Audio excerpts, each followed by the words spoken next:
प्राप्त करते हैं। शंकर जी पर अभिषेक करने से क्या मिलता है? जो भगवान शिव की पूजा करता है, जो भगवान शिव की आराधना कर सकता है, वही पूजा और आराधना करने वाला भगवान कृष्ण का भक्त हो सकता है। शिव की कृपा से ही कृष्ण की भक्ति मिलती है, वरना मिल नहीं सकती। तो भगवान शिव की पूजा का फल है कृष्ण प्रेम। क्या यदि किसी को कृष्ण से प्रेम हो गया, भगवान श्री कृष्ण की भक्ति मिल गई, तो उस पर भगवान शिव की विशेष बिना शिव कृपा के आपको कृष्ण नहीं मिल सकते। तो आप लोगों ने खूब अभिषेक किया होगा, शंकर जी का खूब आराधना की होगी, तब जाके वृंदावन धाम प्राप्त हुआ है आप लोगों को। अब कृष्ण जब मिल गए तो फिर उनमें मन लगा लो, फिर यहाँ मन हटाओ। कई लोग कहते हैं हम तो शिव जी के पुजारी हैं, हम तो कृष्ण के पुजारी हैं, तो क्या शंकर जी के मंदिर जाएं? हम शिव जी के पुजारी हैं तो क्या? अरे तुम समझते नहीं हो, तुम्हें समझ नहीं है। शंकर जी के मंदिर जाओ और शंकर जी से कहो, हे भोलेनाथ, जितनी भक्ति आपके हृदय में है, जितना प्रेम आपके हृदय में है भगवान के प्रति, श्याम सुंदर के प्रति, राम के प्रति, उसका एक अंश भी आप कृपा करके दे दें। हे नाथ, मेरा भी मन भगवान श्री कृष्ण के चरणों में, श्री राधा रानी के चरणों में लग जाए। तो कृष्ण कौन है? बोलो मेरी माँ, कृष्ण कौन है? जिनके द्वार पर शंकर जी हाथ जोड़कर खड़े हैं। मैया, ओ यशोदा मैया, हाँ बाबा, अरे मैया बड़ी दूर से आयो हूँ, एक बार अपने छोरा को दर्शन करा दे। मैया बोली, बाबा रुक, वहीं बैठो रही हो। मैया, यशोदा मैया कह रही है शंकर जी रुको। शंकर जी रुके। वो भगवान जिनके दर्शन के लिए भगवान शंकर द्वार पर खड़े हैं, और क्या कहते, मैया एक बार दर्शन कराए दे। मैया बोली, बाबा तेरी शक्ल बड़ी डरावनी है, मेरा छोरा देखे वो तो डर जावे को। अरे मैया डरे को, एक बार लाला को दर्शन कराए दे। मैया बोलती, बैठो यहाँ, अभी हमारा लाला सो रहे हो, जागे को तो दर्शन कराएंगे। शंकर जी बैठे इंतजार कर रहे हैं कन्हैया के जागने का। लो, वो कृष्ण हैं। शंकर जी कौन है? जिन्होंने काम को जलकर भस्म कर दिया। शंकर जी की तीसरी आंख खोले तो पृथ्वी जलकर भस्म हो जाए। वो सर्व सामर्थ्य शंकर जी, वो शंकर जी जिनके अंदर सृष्टि का पल भर में संहार करने का पावर है, पल भर में सृष्टि को मिटाने का सामर्थ्य है। वो शंकर जी हाथ जोड़े द्वार पर खड़े हैं कृष्ण के आगे। वो कृष्ण कोई सामान्य तत्व है क्या मेरी माँ? वो भगवान है। एक बार शंकर जी ने जहर पिया था, आप सबको ये बात पता है। समुद्र मंथन हुआ, जहर निकला, किसने पिया? शंकर जी ने पिया। एक बार शंकर जी ने जहर पी लिया। अब बताओ, जहर यदि हम लोग पी लें तो मर जाएंगे? आप लोग पी लें तो मर जाएंगे? मर जाओगे। लेकिन शंकर जी ने इतना सारा जहर पी लिया, मरे नहीं।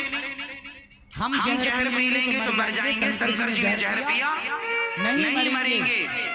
वो शंकर जी जो इतना जहर पीकर ना मरे, क्या उनसे कोई इंसान अपनी होड़ कर सकता है, अपनी तुलना कर सकता है? वो शंकर जी जो देवादिदेव महादेव हैं, जो कामदेव को जलाकर भस्म कर देते हैं, वो शंकर जी गोपी बनकर उस रास में जा रहे हैं भगवान श्री कृष्ण के। वो कृष्ण तत्व है जिनके पास शंकर जी जा रहे हैं, तुम उन्हें हल्के में ले रहे हो। कृष्ण को कोई सामान्य तत्व समझ रहे हैं आप लोग क्या? कृष्णात् परम किमपि तत्त्वमहं न जाने। कृष्ण से भी श्रेष्ठ कोई तत्व है ये मैं नहीं जानता।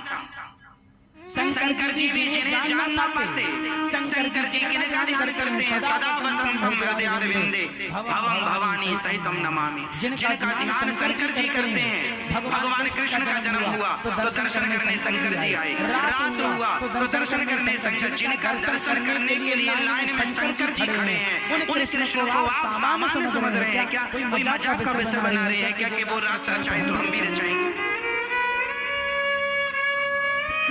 जो काम संत कर सकते हैं ना, तुम ना करो। उनकी भावनाएं अलग है, तुम्हारी भावनाएं अलग है।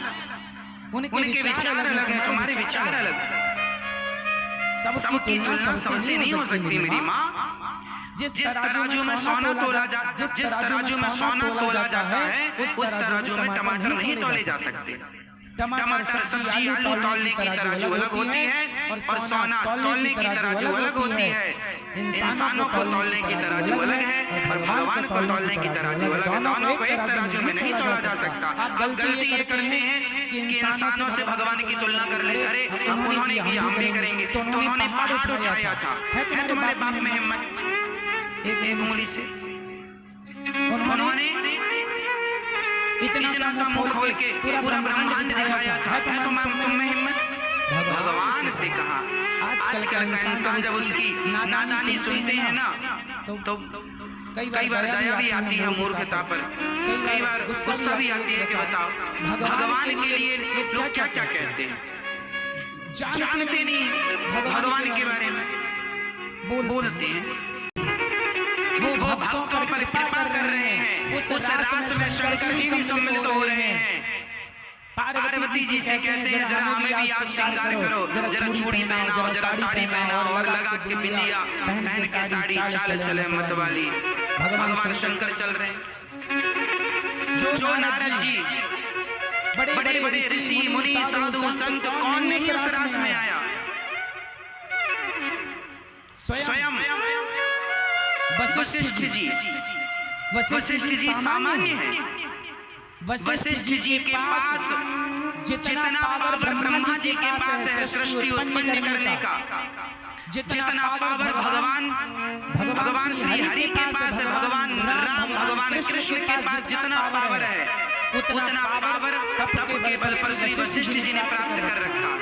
वशिष्ठ जी चाहें तो एक अलग सृष्टि बना सकते हैं। वशिष्ठ जी इतने पावरफुल, अलग ब्रह्मा बना सकते हैं, अलग सृष्टि की रचना कर सकते हैं। एक बार विश्वामित्र जी ने कहा मैं भी कर सकता हूँ। एक बार ब्रह्मा विश्वामित्र जी और वशिष्ठ जी में कहा सुनी हो गई। वशिष्ठ जी इतने पावरफुल थे तो विश्वामित्र जी को लगा मैं भी करूँ। आपको पता नहीं होगा, एक बार विश्वामित्र जी ने तो नई सृष्टि प्रारंभ भी कर दी थी। नई सृष्टि, और वो नई सृष्टि क्या है जानते हो? नहीं, ये जो नारियल होता है, ये नारियल ब्रह्मा जी की बनाई सृष्टि नहीं है।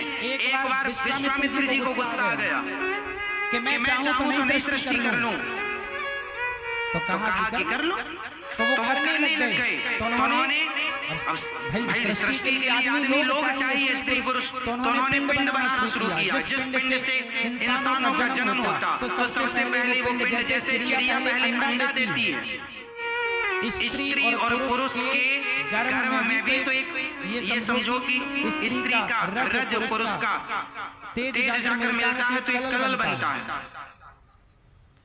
उसी तरह सबसे पहले अंडा तैयार हुआ तो आपने देखा नारियल में दो आंखें होती हैं। ध्यान से देखा, पानी भरा होता है, जैसे बच्चे माँ के पेट में पानी भरा होता है, पूरा अंडा जैसा प्रोसेस होता है नारियल का। नारियल वो सृष्टि की शुरुआत करने लगे अपने तपोबल से, मैं अलग सृष्टि बनाऊंगा।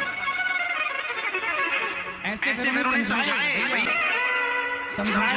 इसलिए नारियल तोड़ने की परंपरा बनी कि नारियल भी एक जीव है, जैसे हम हैं ऐसे ही लगभग नारियल। इसलिए हमारे यहाँ पशुओं की बलि न चढ़ा करके विश्वामित्र जी की सृष्टि के जो लोग थे, जो शुरुआत थी बाद में की नहीं गई, उस नारियल को तोड़ करके कहा गया कि हमारी तो यही बलि मान लो प्रभु, यदि आपको बलि चाहिए तो नारियल की बलि। इसलिए हमारे यहाँ बकरे की बलि नहीं चढ़ाई जाती, नारियल की बलि चढ़ाई जाती है, क्योंकि उस सृष्टि को मान्यता नहीं मिली गई। फालतू जाता तो उपयोग करो, चलो ये करो। तो वो भी इंसान की शुरुआत थी नारियल, वो ब्रह्मा जी की सृष्टि में नहीं आता नारियल। नारियल को प्रकट करने वाले विश्वामित्र जी हैं। विश्वामित्र जी तो कम पावरफुल है, वशिष्ठ जी तो इतने पावरफुल है जस की तस इस सृष्टि को मिटा के फिर बना सकते हैं। वशिष्ठ जी राम जी के गुरु वशिष्ठ जी आज भी वशिष्ठ जी हैं। कश्यप वशिष्ठ विश्वामित्र गौतम जमदग्नि भरद्वाज, ये 7 सप्तर्षि होते हैं। सुना आप लोगों ने सुना? सप्तऋषि पुच्छर का देखा होगा, सप्तऋषियों को आकाश में देखा होगा, एक साथ रहते हैं। वो सप्तऋषि होते हैं। कौन कौन है उनमें? कश्यप, कश्यपोत्री अत्रि, कश्यपत्री, कश्यपोत्री वशिष्ठ, वशिष्ठ कश्यपोत्री वशिष्ठ, विश्वामित्र, विश्वामित्र भी उसमें है। कश्यप का मित्र तो गौतम, जमदग्नि भरद्वाज। जमदग्नि मतलब परशुराम जी के पिता, प्रयागराज में रहते थे। ये सप्तऋषि हैं जो इतने पावरफुल हैं, सातों के सातों की अलग सृष्टि कर सकते हैं। ये सारे ऋषि इन सब के ऊपर होते हैं भगवान शंकर, इंद्र के देवताओं के राजा इंद्र के ऊपर इंद्र हाथ जोड़े खड़े रहते हैं भगवान शंकर के आगे, है ना। देवता पावरफुल नहीं होते। ये दे दिया था गौतम ऋषि ने, जा तेरे पूरे शरीर में योनि हो जाए। अहिल्या का जब पूरे शरीर में मुंह दिखाया नहीं गया इंद्र से कहीं, बाद में फिर आंख के रूप में परिणित हो गई। इंद्र की 1000 आंख है। पहले योनियां थी, पूरे शरीर में योनि छिद्र, योनि लंपट थी ना, तो श्राप से योनि हो गई, फिर वो आंखों में तब्दील हो। देखिए हमारे यहाँ का साइंस, यहाँ ही आंखें नहीं, पूरे शरीर में आंखें हो सकती हैं। आप पूरे शरीर से देख सकते हैं, इंद्र पूरे शरीर से देखते हैं। ये हुआ है हमारे यहाँ, ऐसी परंपरा रही है हमारी ऋषि। आप लोगों ने सुना होगा, महाभारत में उल्लेख सुना होगा आप लोगों ने, भीष्म पितामह के सामने शिखंडी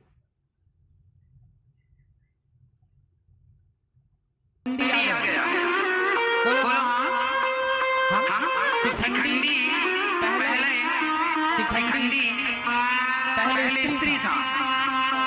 शिखंडी का जब जन्म हुआ तो स्त्री था, पर हमारे देश में ऐसे संत थे कि हमारे ऋषियों ने शिखंडी के पिता ने कहा कि महाराज हमें लड़की की जरूरत नहीं है, राज्य चलाने को लड़का चाहिए।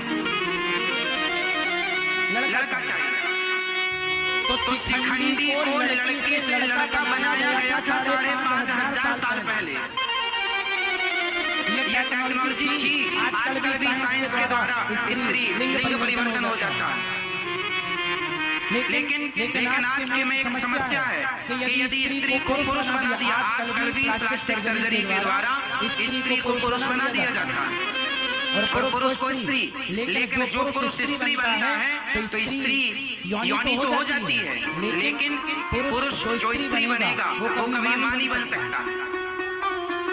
लेकिन हमारे यहाँ ऐसी परंपरा रही है कि शिखंडी स्त्री थे और जो स्त्री पुरुष बनेगी तो वो कभी बाप नहीं बन सकती। लेकिन शिखंडी जब स्त्री से पुरुष बने तो वो पिता भी बने बाद में। और कई बार हमारे यहाँ स्त्री को पुरुष और पुरुष को स्त्री भी बनाया गया है। शास्त्रों में पढ़ना आपको मैं कई जगह दिखा दूंगा। हमारे यहाँ ये सारी टेक्नोलॉजी थी, प्रयोग कम करते थे क्योंकि जरूरत नहीं थी। सिद्धांत उद्देश्य अलग अलग थे। तो वो ऐसे ऋषि मुनि जो सृष्टि बना सकते हैं, अलग सृष्टि कर सकते हैं स्त्री को। शिखंडी इसका उदाहरण है। महाभारत में कथा है इस बात की कि शिखंडी पहले स्त्री थी, बाद में पुरुष हो गए। इसलिए भीष्म पितामह ने उन पर ओम नमः शिवाय। अनिरुद्ध जी महाराज के द्वारा जो कथा कही गई है और उसमें श्री कृष्ण का जो रूप है और सावन के सोमवार करते हैं, तब वो कथा का कैसे, कथा से हमें क्या ज्ञान प्राप्त होता है और क्या मतलब हम ग्रहण करते हैं कि इस कथा का क्या मतलब है। पहले ऋषि मुनि भी तपस्या करते थे, वो श्राप देते थे, उनकी वाणी के पीछे सब चलता था, तो वो तपस्या करते थे इस हिसाब से कि हाँ भगवान की प्राप्ति हो और हमें भी इस हिसाब से करना है कि हमें भी भगवान की प्राप्ति हो, हम भी भगवान को के चरणों में अपना नतमस्तक करें। और आज की इस कथा के माध्यम से शिवलिंग पे कैसे